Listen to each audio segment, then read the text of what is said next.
next guest is an analog astronaut, former NASA spokesperson, keynote speaker, podcast host, workshop developer, author, and an inspirational leader in the industry. My first introduction to our next guest was through her podcast. It was here that I got to know her and the space industry. Beth Mund, casual space podcast host, has conversations with astronauts, CEOs, engineers, authors, artists, and so many more interesting people. Through the airways, she became my friend and opened the door to space. BCast lists her as one of the top 15 best space podcasts throughout the universe, but throughout the whole universe of 2022.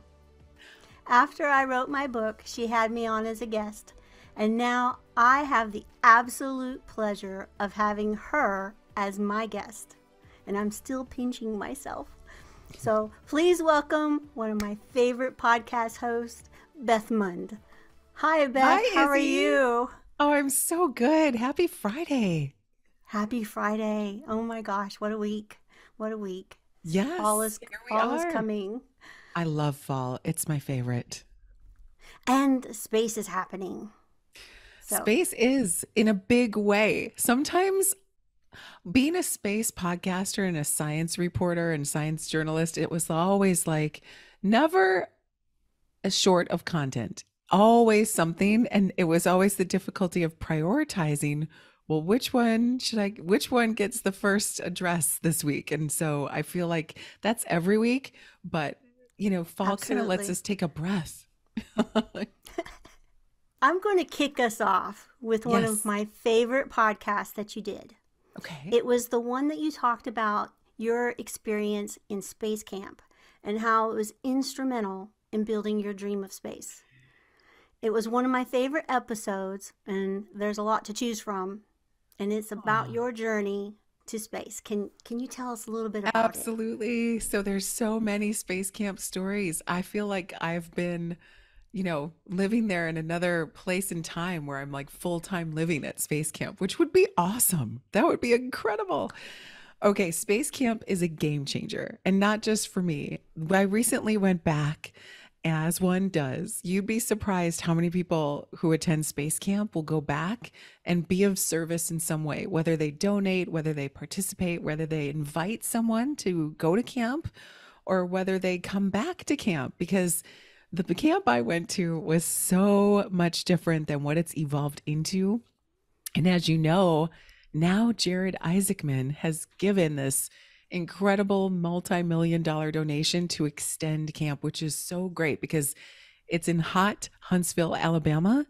And a lot of things you're very limited to do outside. You want to have weather protection. You want to be kind of a little bit cooler if your kid's training to go to space. Now, space is hard. We should be uncomfortable. That's what space is going to be. But when you're a kiddo having the time of your life, air conditioning is also welcome too. So the Especially in story, Alabama. right? Oh my word. And so when I graduated from my graduate degree at Marquette, I went there 2 days after. I literally threw all my stuff in my parents' garage and I was like, see ya, I'm going to work at camp, because my camp experience was so foundational. And I know what you're referencing on that episode. It was really my very personal story. And I had sat down and wrote, like, how did it unfold from my perspective? And I read it to my mom and we cried. We cried because it was funny and true and moving and silly and brave and all these things. Part of my journey was literally advocating for myself.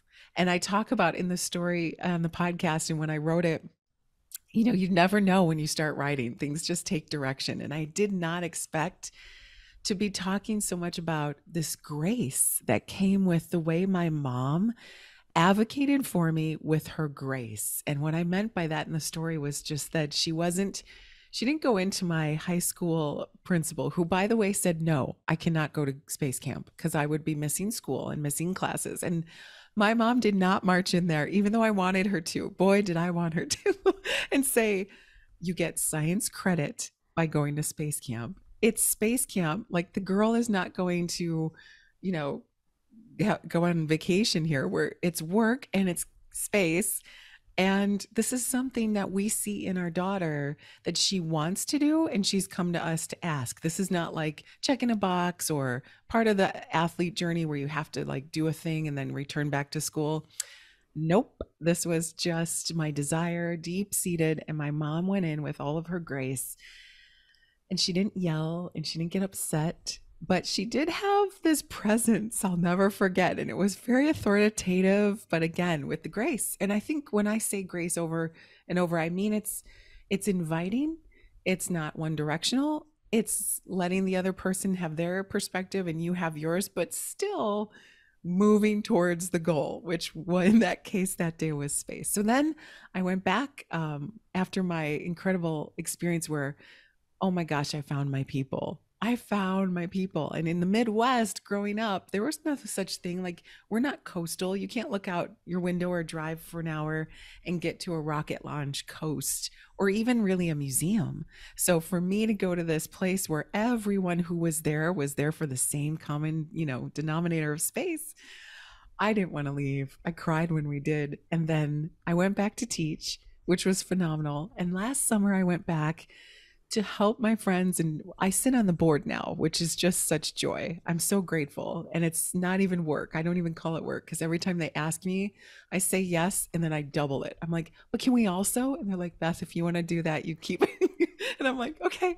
So I signed myself up for everything, because there's a magic that happens at camp that I can't even define or put my finger on, but it's where everyone from any age, adult too, by the way, and kids, they have adult camp and family camp and all kinds of opportunities. They have cyber camp, aviation challenge, and space camp.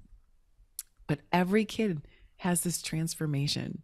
Every kid comes into this safe, welcoming place where you have to function as part of the team to succeed.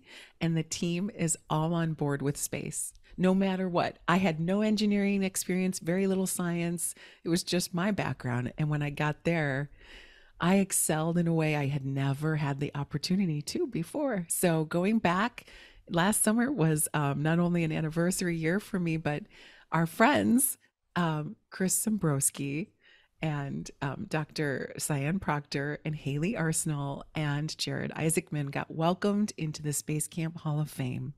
Two of them were campers and camp guides, and the other two are honorary inductees. And it was such a joy to see that. I was so happy for them. They really were just in their element. They came alive at that event. Well, and you've kind of taken that whole feeling of camp and made it an adult version with all the analogs that you do too. Do you want to tell people what an analog even is? I had no idea until I started listening to you.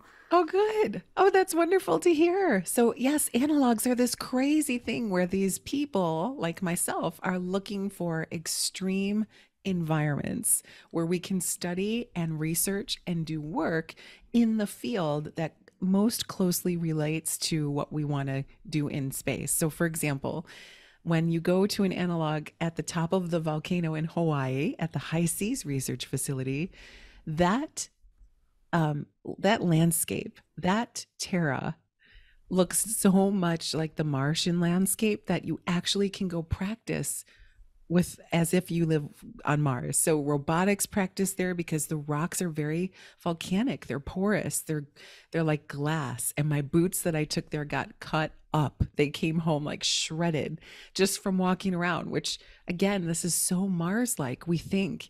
And we think that we can live like similarly like we did in Hawaii, maybe in a protected dome, maybe under the surface to protect us from radiation. But we do this because a couple reasons. Number one, we're all explorers and adventurers in our spirit, and we want to continue to explore and have fun. But most of us are also wanting to push that rock up the hill with our research and to push ourselves personally. So we are doing research. Sometimes we step into the research that already exists in these analogs. They're long, ongoing laboratories. So you're picking up an experiment of a plant or a design or some kind of focus that teams before you have started. So you're doing that, which is great. You're doing science. Then you're doing things like psychological experiments. You're doing isolation studies. You're learning how to grow and have food that you can sustain. Maybe you've never eaten an MRE, a military ration, or powdered food, and you're going to have to eat that for a long time and enjoy it, which is challenging, but you find ways. And all of these things push you personally too. You know, for someone who has always wanted to go to space, and most people do, until you do an analog and you're like, wow, I miss my family. I miss the sun. I miss the fresh air. And these are just basics. We're not even talking about, you know, the challenges of doing the science, the challenges of living with strangers, the challenges of getting to and from the location, which one year I did in Poland, which was just heavenly. Oh my word. That was like, I could live there, I could stay there, but I had to come home, and that's fine. But these analogs, you're right, they're very much like an extension of space camp. And I think I've applied many of the things I've learned at camp in these analogs. And maybe someday when I go to space, I can say, you know, this, everyone breaks on an analog. I've talked about this before. Everyone breaks. It's just a matter of when. Some people break in the beginning and get it over with and go in and sail away. And some people break at the end. I broke smack dab in the middle, broke. And it looks different for everyone. Some people get homesick. Some people struggle with that schedule or a non-schedule or a different schedule. Some people have sleeping challenges or dietary challenges. Some people, they're not used to being confined.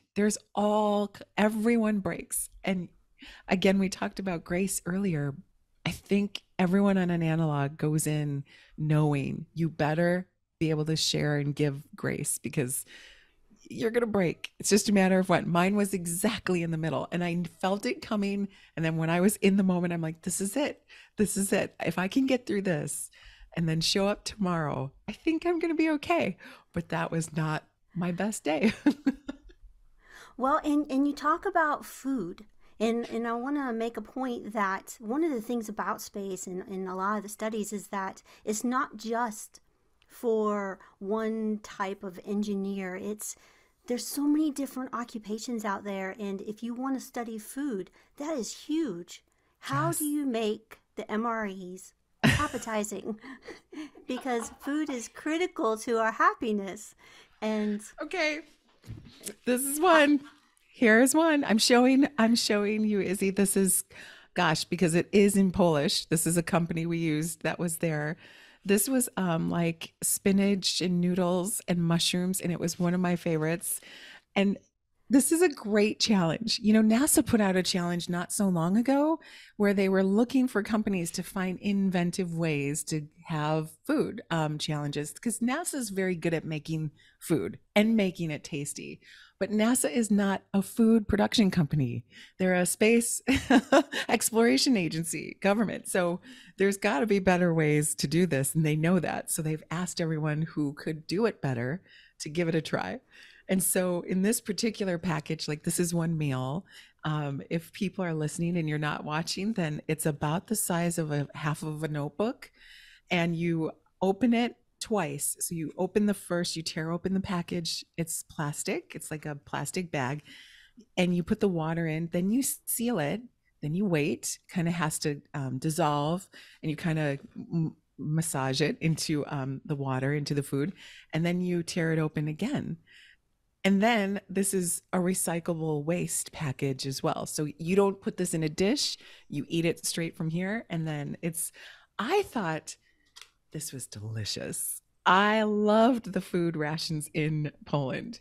In Hawaii, it was very different. We had bulk rations, like we had jars of powder, and you had to mix the powder. So jars of powdered peas, jars of powdered milk, jars of, just containers. And if you wanted a recipe, then you had to mix accordingly. And it took so much time and thoughtfulness. And being at that altitude, we had to cook a lot longer and a lot earlier than before you get hungry, which it just was such a chore in the schedule.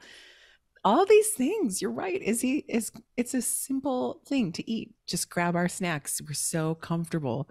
But when you're on an analog and in space, it is not going to be easy. It's not going to be comfortable. And I hate to tell you, it's not going to be tasty, but you're going to find ways to make it tasty. Well, and you talk about one gentleman that he worked on recipes to make it Oh tasty. yeah. Oh yeah, yeah. You remember that? Oh my gosh. Yes. Paul Bakken, he's we called him the MacGyver, or at least I did. He could fix anything or cook anything. He is going to be a great astronaut one day. He was an incredible analog astronaut. And whenever I had some knowing I was going into the I can't believe I'm sharing this, knowing I was going into the analog, I went to my doctors before and I'm like, listen, weeks at a time, I'm going to be eating this dehydrated food. So how do I get my probiotics? How do I stay copacetic in my gut? Right. And she's like, Right. here, oh, you're going to have powder. Take this. It was literally a jar of powder, which ironically I've had on both analogs. It's like having algae or like a probiotic or a plant-based vitamin, but in a powdered form. It has zero taste and it literally tastes like powdered spinach or worse, like maybe even worse. Like anyway, I thought, how am I gonna choke this down? And no amount of water was gonna mix this into taste. So Paul Bakken takes it and he adds fat. He had brought like an oil base fat, maybe like a coconut oil, and of course, anything sweet like a sugar or something. I don't know what he did. Maybe it was a vanilla, something really concentrated, and the fat diluted it. And it was like eating a peanut butter cup. It didn't taste like peanut butter. It just had that consistency where it was kind of like a soft but solid Nougat. conglomerate of my Yeah. vitamin. And I'm like, how did you do this? And I, to this day, like that, if I could have him make my vitamins, I would continue to eat that healthy. And I felt great during the analog because I stayed very diligently on that recommended, regimen. But that was my choice. Some people come into the analog and they have a choice, just like we will in space. They'll be like, I'm not eating that. I'm not doing that. And that's good. You got to know your strengths. But when you think about going to Mars and how long that trip takes, and then once you get there, you're there. So Yeah. this food regimen, we're not talking about a month. We're not talking about even 6 months. So, we're talking years that you're going to be on this regimen of food. So you've got to figure out how to make it taste good and be good for you, Yes. or else, it's going to be one of the things that makes you break Yeah. because Oh, it, it's yeah. it's it's integral to our well-being. What would you take? What would I take? Oh my gosh. Girl Scout cookies. They never spoil. They're in that package forever. Yeah, yes. I think I would do what Paul did though and take some like coconut oil Yeah. and things like that that really make you feel better. Yeah. Better. Yes. Yeah. And probiotics. I would do what you would do. I would bring my probiotics for sure. Yeah, this Mars mission, oh my goodness. Even going back to the moon to sustain, it's going to be a challenge. I know, I think there was a couple of missions where they grew their own lettuce or they had some things that they could eat from what they had grown on station. What a treat. I can only imagine what that first taste was like. So, and I know there's a study called the Twin Orbit Study where a set of identical twins, Brad and Brent West, are going to do this again on Axiom Space as part of their goal in their experiment. And Brad and Brent, one will be on the ground, one will be in space, and they are committed to both eating the same thing. So we will have to ask them, like, how's your diet going? What does it feel like? How does it feel when you're removed from your comfort foods? And I can't wait to see what they're going to eat together, what they're going to take to space, what treats they'll get to have or not, and how that goes. And I think it's for a long time too. Hmm. I We'll mean, see. it's like a Scott Kelly and his brother type of thing. Right. Oh, at least a year, at least. Yes. And then how hard is it to like, know your brother? I mean, to just be like, I'm here on Earth and I could eat a cookie. It's right there. Like it's right there, but you're in space. So I'm not going to, or I'm going to have to go off camera and not show you that I snuck a cookie. Oh, it's like those reality shows where they go back in history Yeah. and they have to stay within the history of what was available at the time. So it's Yeah. going to be interesting to watch for sure. Uh-huh. Hold on to your boosters. We'll be right back after these words from our sponsors.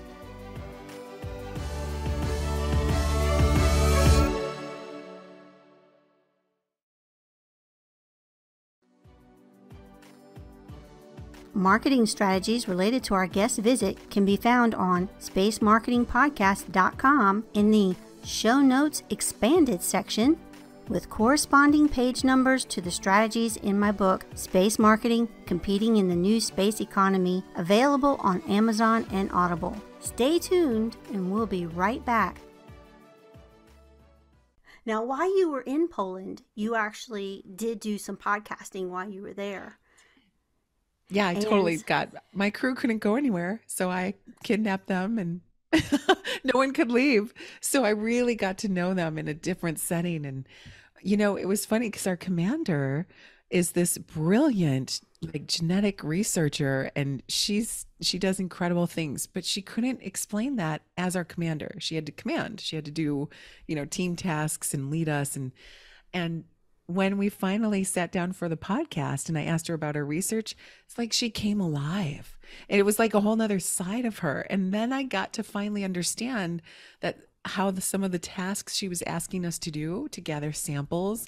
I'm not going to go into what kind of samples. I'm sure you can imagine.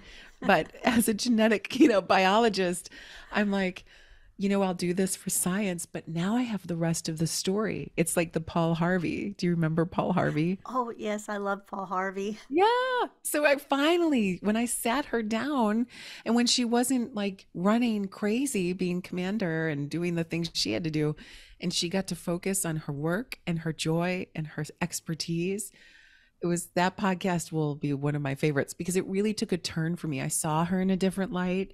I understood where she was coming from. I got her perspective on why analogs are important to her. And I also got a nice way to understand why she struggled to lead our team. Her mind was very much in a different place as all of we all come in with our biases and our expectations, and she had hers. So having that podcast was a great way to sit down and really connect. And I love doing that with the team. I got to know my crew better and I got to know some of their goals and strengths. And then some teammates, you just connect deeply because I know I'm a giggler. I just can't stop giggling, and they're great people. So I'm just listening and giggling, and they love to, share great stories. And that sometimes the podcast was the highlight of the day because you get to take that break from work and sit down together and just get to, enjoy one another and get to know your crew. One of the things that surprised me, I can't believe that I'm sitting here doing a podcast. In nowhere in my history did I ever believe that podcasting would be a thing that I would do. I was always promoting other people, putting them in the limelight, and I have never been the poster child. So all of a sudden, I find myself in this situation. How did you get into podcasting? Probably, Izzy, the same way you did. And what I mean by that is I'm sure people have told you before, like, they appreciate your perspective. They know that you've got this expertise in your field, and they just kept kind of asking you for more in a way that you had to quietly listen to, like the hints of it, right? I can imagine. And let's be honest, there's a gift when you put others on a pedestal and you give and you showcase. There comes a time where the universe invites you to do that in your own way. And for me, the podcast is both very selfless and selfish. And selfless being that I love highlighting. I mean, how can I not appreciate and be so grateful for being able to talk to major, industry leaders and inventors and brilliant folks, some of which have gone to space, some are inventing things to help us in space. That's just a joy. I can't even believe I get to do that.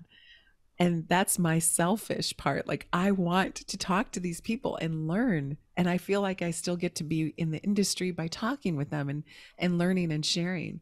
But it's also a very selfless job because you have to really key in. You got to do your homework. You got to read their book. You've got to be on there. You've really got to be into their work and perspective and think the way the audience is going to want it, not what I want to ask necessarily. I'll get there maybe, but I'm like, ooh, the audience will want to know this and that. And I try not to take for granted that the audience is space based.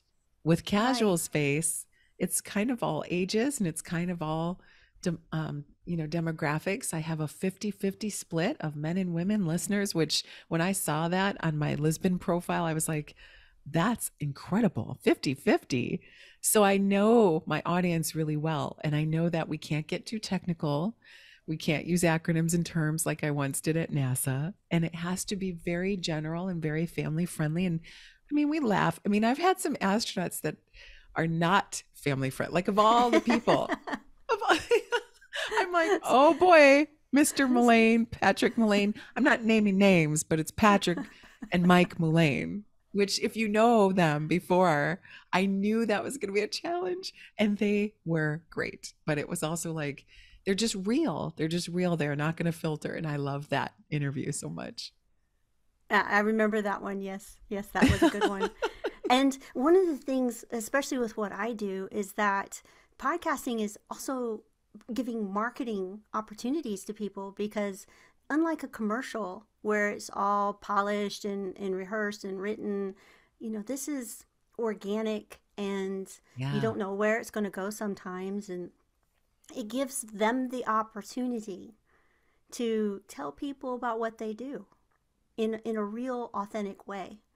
And you can't get that anywhere else. No. And you never have enough time in a commercial. You just can't. That's true. And you get to Right. hear their tone and their excitement in their voice. And every now and then you'll get to step into a very specific and they'll lead you there. They'll say, we're going to talk about this, but I'm really going to get into the weeds here. And you don't maybe even need to prompt them. Sometimes they really want to share. And that's, again, a learning opportunity. So it really is a joy. I got into it because the extension of my work, people would come up to me all the time as a speaker and they'd say, I just want to tell you that my uncle was on the ship that pulled the Apollo capsule out of the ocean. And that's what my uncle did in the Navy.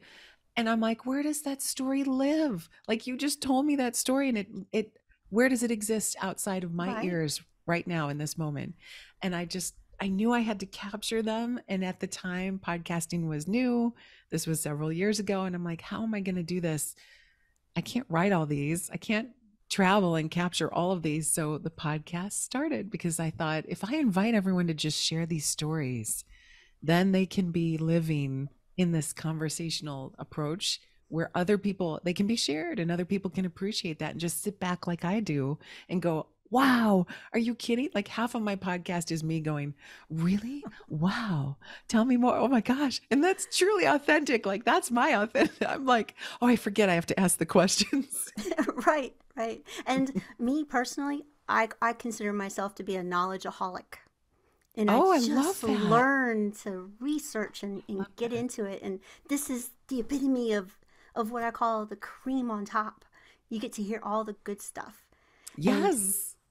and you talked about stories. So I'm going to take that and I'm going to segue into your next thing that Oh, you're my working on. project. Oh, thank Yes. you, Izzy. Thank you. Yes, this is so exciting. So, again, everything kind of evolves, right? The podcast was going along, and one of my incredible guests was Stephanie Muniz, who is the CEO of Aegis. Oh, I always say it wrong. Let me say it again.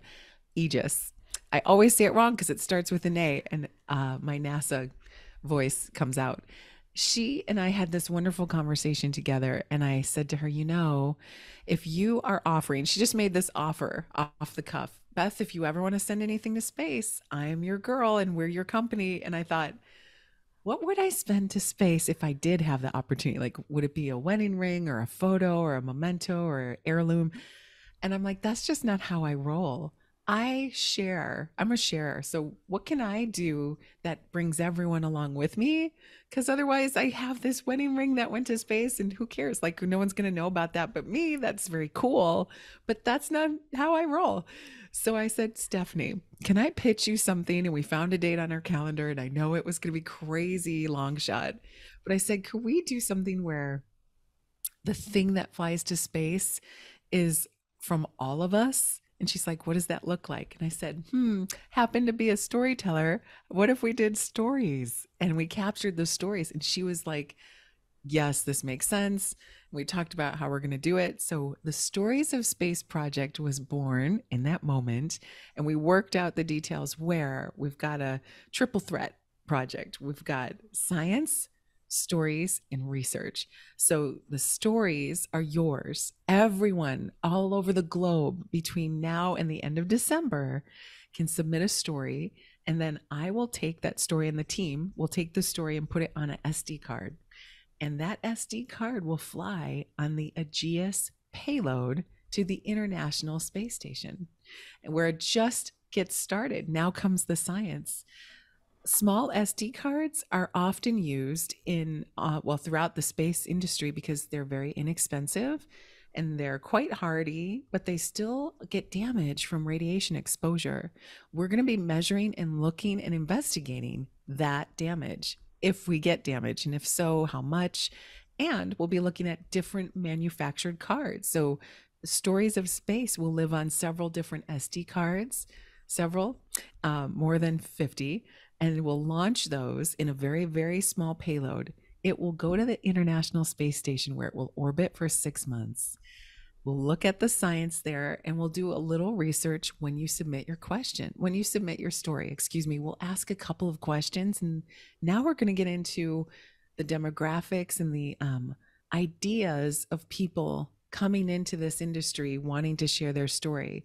And I can't wait to share that research with you. It's already ongoing and I'm getting blown away with what people are answering. And so this is going to help academics. It's going to help our exploratory into space.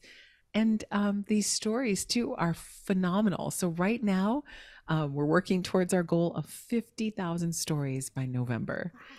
We're not there yet. We're not, but we're making our way. And when I read these stories, they're all over the board. They're fiction, they're nonfiction, they're fantasy, they're real. Some people are just given the opportunity to write about themselves. Like right now, I dream of space, I think of space, or I think my future in space would look like this. And some people are using the opportunity, especially the kids. The kids' stories are the best. And the only way I know they're kids, because I don't ask for age. I don't even ask for anything but your first name. That's it. I don't know where you're from, or it's very safe place for kids of all ages, because you want to, protect kids when they're sending stories. Absolutely. They can submit a story anonymously, which is great because the kids should have that opportunity. But most kids put their first name to it. And what I'll get is clearly like a teacher and a student group submitted all at the same time. Because when I see the stories, they're all like, maybe the word limit is 22,500 words or less. And when I see these stories, they're just a couple hundred and they're so fun. Rabbits in space, people, pirates, all kinds of adventures. And I can kind of tell that it's a kid's story and it's super short and there's fun words. And this makes my day, Izzy. Like I'm reading stories that are going to fly to space and these kids know it and it empowers them. And this is just the beginning. We're going to send stories. The goal of this project is to send stories to the International Space Station, low Earth orbit, then to the moon, and then to Mars. So awesome. Is it going to be inside the International Space Station or outside? Oh, it'll be outside on what they call the porch. And most people don't know that there's a porch on the International. So it's just an open, exposed platform where all kinds of experiments sit and orbit along with the station. And after, they have this beautiful arm that can pull projects inside if needed, but this will stay outside. So it'll be exposed to the harshness of space for those 6 months. And then it'll be returned back to Earth, where I will hold in my hand all of those cards. And we're going to be giving some cards to our sponsors and to some of our partners. So you can actually have a piece of space that has flown. But to me, it's all about the stories. Well, and what's interesting is that little area that you're talking about, so much technology has been developed there that has come down back down here. That robotic arm that you mentioned, that's used in surgery. Oh, And yes. I mean, The this Da is one of the Vinci arm. things, Yes. yes. So, one of my big things is to enforce the connection that we have to space, because most people don't understand that their daily lives are littered with things that Mm. came from space, and that's one of them that is amazing. Yes, one of many. Those spin-offs, there's books and books on spin-offs. There's a book that Yes. was just released about the 20 plus years of science research that we've gotten from the space station. So more to come too. Yeah, I got that at the ISS R&D conference. Oh, Well, you got that I book? have my I got the hard copy, Oh, not how just the lovely. digital, because it's free digitally, Yeah. that you can download it. Yeah. But Is it yeah, gorgeous? It's gorgeous, right? yes, and Oh, I had Christine Krentz sign it too. oh, So how nice. Oh my goodness. That's a yeah, table. That's a that was table right there. yeah, yeah. I just totally geeking out over that. Oh, wow. That's so So cool. that's a different side. So um and where do you see the industry in about 10 to 20 years? Because you are at the heart of it and you see a lot. So, where do you see it going in the next 10 to 20 in your Oh, crystal thank you ball? for this question. Yeah, no, here's my crystal ball. Our story, I'm going to come into this as a storyteller and as a sci-com writer and an advocate. I think what we're inventing and dreaming now is going to be on the horizon very, very soon, which back then, the examples we'd point to are Star Trek and Star Wars and major films and sometimes books and science fiction writers, but not now. Now it's like if you can invent it, it can probably be produced and it could probably already get tested and flown. That's incredible. And all within like a 24-month cycle, maybe even shorter. Students have opportunities to fly things and experiments more now than ever. You don't have to be a private company with millions of dollars. There are so many things when I look into the crystal ball and I'm like, you know, when we were growing up, when I was growing up, they would say, I remember seeing my first astronaut was Jerry Linenger, was the first astronaut I heard speak before I went to space camp. And then we had some other folks that were very memorable speak to us. But everyone would say, the future's in this room. The future space explorers are sitting among us and within us. And I have to tell you, Izzy, that did not happen. Like there has been this lull where still it's such a small percentage of people that do get to go to space, that do get to explore, that do get selected to work for NASA or a space company. So that has all changed. So in my crystal ball, stories are steps to inventions that are steps to helping us truly explore and survive and thrive in space just through our stories and invent, just ideas that we're going to put onto paper and in our case, digital. And then I see that this evolution of like, if you dream it, you can build it and you can go explore it today. Like you don't have to wait decades. The only thing, like the reason why Axiom Space and these satellite providers are going and building and launching as fast as possible is because they have wait lists miles and miles Yes. long or of cargo of people who are like, here's a payload, here's a payload, here's another payload. How soon can we get it to space? New launch facilities that are literally like these pop-up launch facilities. I had Robert Firebach on the show a couple of weeks ago, and he's talking about new launch facilities in the Arctic and in Nova Scotia, where that's all you need. It's like a pop-up launch facility, just a quiet, safe place away from, rural communities, and just to get things into space, just to get them off the earth, to get that out there. This is happening. So my crystal ball is like, get into it if this is in your field or interest right now. Get into it right now, or get your story going or your idea or produce it or test it, because it's right here. And as long as we can just stay kind and play nice and learn Yes. from lessons in space here on earth, then we are going to be showing up in space in a big way. And stories, getting that connection with people that are in space and about space. And one of the things that I love right now is that lull that you were talking about. Congress just didn't pass a lot of it. They had other things that they started to prioritize. But after the Commercial Space Act, that genie's out of the bottle. It doesn't matter what our Congress does, what they pass, it's going to happen. For the first time ever, it's going to happen. It's not up to just a few people. Right. Over 70 countries have space programs now. It's not just the US and Russia anymore. Yeah. And it's going to happen. And I'm excited about it. And that connection, those stories. What advice do you have for people to spread the word about space? Because it just doesn't get talked about enough. People don't even realize that they're holding space in their hand with a phone. Right. It's right? amazing. Well, there's 3 simple things people can do. This is just for fun. I'm being kind of silly here, but you can go to space camp. Even as an adult. Even as an adult. You can go out and look at the night sky. Seriously. Like, we're not very good, Izzy, about being alone and quiet. We are instant gratification, constantly connected, never shut up, never turn off my phone, kind of, society now. Be quiet, go outside, look at the night sky and just be contemplative and think about where we are as humans, how far we've come. Just look, especially when there's a phenomenon, like when there's a cosmic phenomenon, don't miss it. Now we have a joke in the Midwest, like, we're going to finally get to see the Northern Lights. It's cloudy. Oh, how many times that's happened. Meteor showers, eclipse. We've got a huge North American eclipse coming in April, April 8th.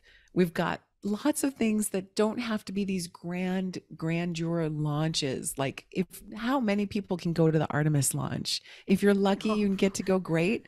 But it's not about a launch. That's just the start of a journey, right? And let's be honest, the landing is getting as cool as the launch.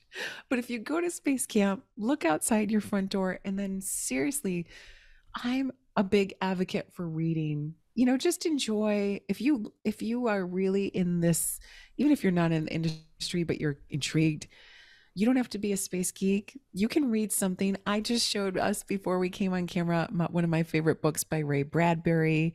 You can find your author. Now you can read and follow astronauts and they're authoring their journey, and you can literally follow them on social media. But then now you're on your device again. So find that balance. But that would be my advice, is just find a way to connect yourself if this is where you want to be in this exploratory industry. And then really, truly shut off. There's no way a good analog astronaut teammate if I didn't know who I was. Because I better know that before I go on. If we're going to go to space, we really better know ourselves and become the best versions of ourselves so we can go to space. And Loretta Hidalgo Whitesides is a big proponent of this. She helps train us for this. I love her programs, but she's right. And I feel like, Earth is great. I don't want to live anywhere else. I really don't. But we better get it right, because there's no way we can go to space without being our best selves. And I really mean that. Like, I have to be a good parent, and that is hard. I have to be a good communicator. I have to be a good writer. I have to learn how to, I feel like that would be the advice, even if you're not in the industry. If you just work on getting to know yourself and your strengths, it'll transfer into some amazing opportunities, whether you're exploring space or exploring your own world. Well, and as far as what's up in the night sky, Jupiter, oh my gosh, is beautiful right now. And when you hear the little rhyme, star bright, starlight, and you make a wish on the first star that you see, it's not a star, more than likely. It's a planet. It's a planet. Or sometimes a satellite or an airplane. You're like, wait a minute. Or ISS. Or ISS. That's right. And Mars is coming up too. And oh my gosh, Mars was the very first planet that I realized was in the sky. Oh, And really?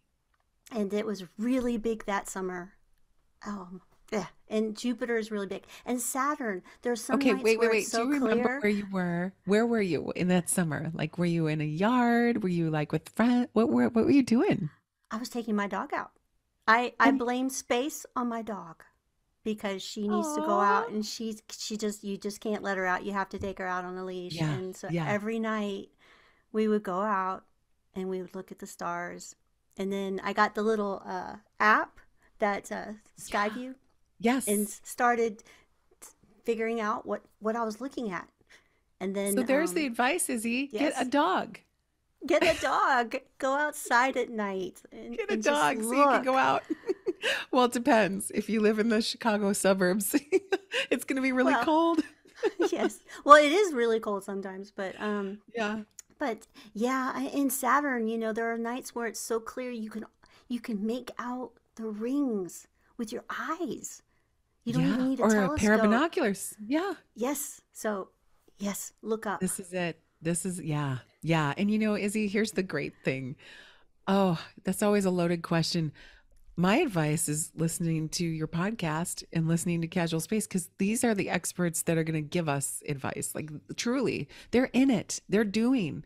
I mean, we are too, but I can only speak to the SciComm writers. I can only speak to the communicators. I feel like, if I'm going to give advice, I should know, that part of the skills tract. But everyone else, every time I have a guest, I have like jewels that I write down. I mean, and honestly, if you start thinking that way and you just are open and you hear things, I heard my husband said something the other night. And I said, that is brilliant. And my neighbor said something the other night. And I'm like, I'm writing that down too. Just little gems like that. And I feel like being a podcast host, I've kind of trained myself to know when to absorb that and observe that. So I feel like I'm just skipping through life listening for that next gem and being like, that's brilliant. That's amazing. So And that's a what great way advice to would I live. give? Yeah, because Hoda Copy talks about like wake up in the morning, write down 3 things you're grateful for, and then do 1 act of kindness. Izzy, I can, okay, okay. But for me, I practice listening in a way that I can grab a gem. And it really does change my perspective, even with my kids. And you're like, really? Can a 13-year-old be brilliant? Yes. Yes. And Absolutely. witty Yes. and sassy and brilliant. And I'm like, she just said something that blew me away, but I'm training myself for that. So maybe that's my advice. Listen and look. Yeah. 3 words. Sure. At the night sky, by the way. And well, let's Yes. add at the night sky At the night too. sky, yes. So, what final words do you want to leave the audience with? Oh How my to goodness. contact you, how to work Sure. with you, and your website of where they can put the stories. Yes, I'd love to invite everyone to come share your story. I can't tell you enough how much it's going to change your life, knowing that a piece of you and something that you've put down is going to go to space and back. And so please go to storiesofspace.com. It's storiesofspace.com. And like I said, it can be anonymous if you choose, but if you'd like to put your first name to it, I'd love to read it on the podcast. I'll be doing that each week here from now on. Oh, You can nice. find me at bethmund.com, and I'm on LinkedIn, and everything I do with the podcast and the stories project, I'm working really hard to keep track of on social media. So I will share with you my favorite stories and great examples, and some of my guests will highlight everything and those gems that I love to pull from those conversations on social media, LinkedIn, Facebook, Instagram, and of course bethmund.com. Well, and I want to tell you, you could probably read those stories online and do nothing else, and I would listen. Right? I know, because they're gonna surprise you. They've already surprised me, and I'm like, some of them I'm like, what do I do with this? I feel like I'm holding something so incredible, and I'm just gonna put it out there and see where it goes. Amazing. Well, Amazing. thank Well, you for having me, Izzy. This was so well, and fun. thank you for coming. I mean, it has been a blast. Pun intended. Well, thank you for what you do. I love learning your marketing tips and tricks. And, even for this project, I'm learning from your book on how I can best market and how Marketing 101 is kind of evolving as well. So, let's get you back on the Casual Space podcast so I can selfishly learn how to promote the project. Well, and that's one of the things about marketing that I hope I come across is that it's not obvious. What we do is all conversation. And that's what the best kind of marketing is, conversation with your audience. Yes. So, well, thank you so much. It's so good to see you. And you. Please subscribe before you head on over to my YouTube channel for bonus footage. Links to the YouTube and other social media channels can be found on spacemarketingpodcast.com. A special thanks to Beth Mund for joining us today and sharing her journey to space. Be sure to check out her links listed in today's show notes. And be sure to add your story of space at www.storiesofspace.com. I hope that you have found this podcast useful for your journey as you reach for the stars.